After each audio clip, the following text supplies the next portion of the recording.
Great. Thank you very much, Chancellor, dear Friedrich. Thank you for your hospitality.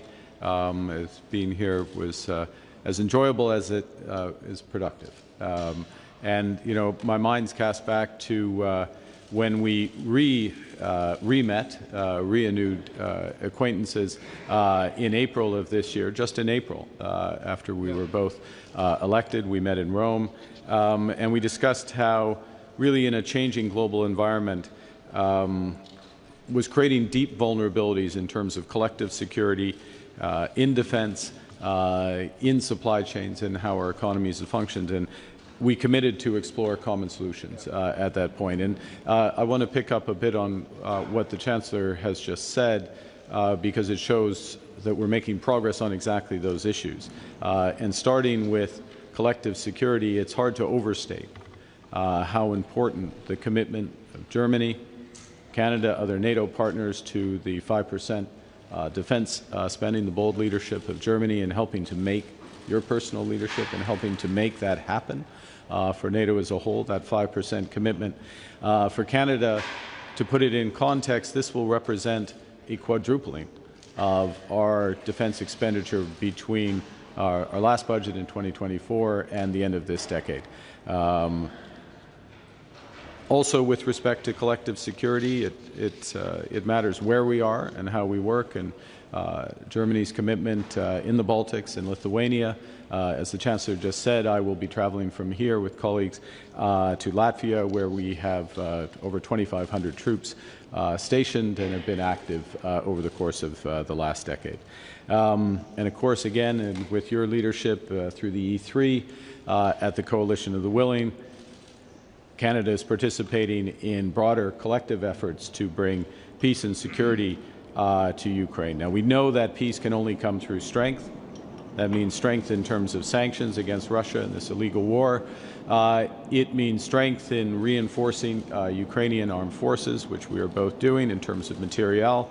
And it means robust and credible security guarantees. And we had detailed discussions on those, working through the modalities. We both, I will reiterate how much we welcome President Trump's openness to U.S. participation to help align with the work of the Coalition of the Willing.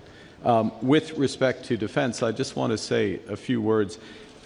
That big increase in spending that we're both doing, we're very conscious, individually and collectively, on making sure that is as effective as possible. That spending is as effective as possible, and being effective starts with true partnerships. So for Canada, it is very important that we are developed a security and defense partnership with the European Union. Will help us to deliver on our NATO capability targets, particularly through participation in Europe's Security Action for Europe, or SAFE program, as an instrument of rearm for Europe. And I want to thank the Chancellor for his personal support of Canada's participation in this action plan. There are many tangible opportunities, and I'm going to highlight one.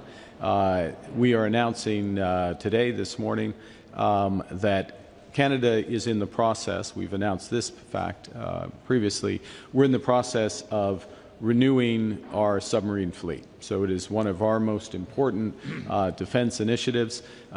We've been running a process. There's a wide range of interests in helping us with this. We have narrowed the list to two finalists. And I look forward, along with the Minister of Industry, Melanie Joly, who is here, and the Minister of National Defense. We will be visiting ThyssenKrupp Marine Systems facility in Kiel later today. So the German-Norwegian partnership is one of the two finalists for this, consistent with the cooperation potential that we have, and consistent with Canada fully fulfilling its responsibilities on all three of our coasts, the Atlantic, the Pacific, and of course the Arctic. And the other factor I just wanted to highlight is our joint work to bring resiliency to supply chains. One of the big vulnerabilities that's been exposed by the Ukraine war, it was exposed by COVID, it's been exposed by the changing global trade dynamics, are vulnerabilities in supply chains, including in critical metals and minerals. Now, Germany has been amongst the leaders in beginning that diversification away from China, particularly China and Russia. Canada can play a role in accelerating that diversification for Germany and for Europe. And these issues are only going to become more important. There's likely to be a fourfold increase in the demand for critical metals and minerals over the course of the next decade. Alors que Allemands et d'autres dirigeants cherchent à diversifier leurs fournisseurs de minéraux critiques, le Canada est bien placé pour répondre à leurs demandes. Avec les réserves abondantes de minéraux critiques, nous pouvons ensemble assurer un approvisionnement sûr et fiable qui permettra à nos pays de mieux se positionner pour devenir les leaders mondiaux dans ce contexte. Now, at the G7 summit that the Chancellor mentioned a few months ago in Kananaskis in my home province of Alberta, the Chancellor and we were joined by others in developing a critical minerals action plan. Basically, for this diversification to happen, you need willing buyers as well as willing sellers. And we have an initiative to help develop and stockpile those critical minerals. And it's in that context that the Minister of Natural Resources and his counterpart will be signing a joint declaration on intent on critical minerals cooperation, so to accelerate innovation, investment, and collaboration. And in this regard, we are already seeing progress since our meeting in June. And I'm going to give just a couple examples to make this tangible. Troilus Gold Company, which is a Canadian mining company, has signed a long-term copper supply agreement with Hamburg-based Arubis AGA, one of Europe's leading smelter and recycling groups. In Quebec, Torngat Metals has entered into an MOU with VAC, which is a leader in global rare earth magnets, a lesson that our partners to the south, the Americans, have learned about the vulnerabilities in the rare earth magnet supply chain. So we're creating a rare earth magnet supply chain between Quebec, between Canada and Germany. And then in addition, Rocktech Lithium, which is a Canadian-German clean tech company, accelerating decarbonization through a lithium agreement.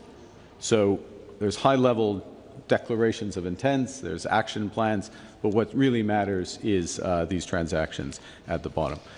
If I could summarize, there's a common theme. We're moving from a world where there's exposure to vulnerability. The vulnerability and instability is, I think, the norm in the global economy, global geopolitics, but countries like Germany, Canada, partnership with the European Union, can provide stability and prosperity for our citizens.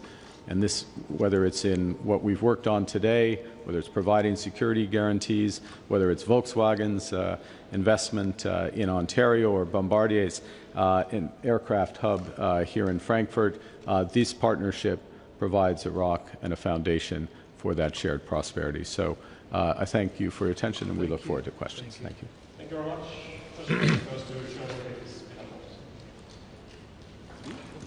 Sorry. Bonjour, ici Joël Denis de la presse. Ma question s'adresse à vous, M. Carney. Le ministre du Commerce, M. Dominique Leblanc, se trouve ou va être à Washington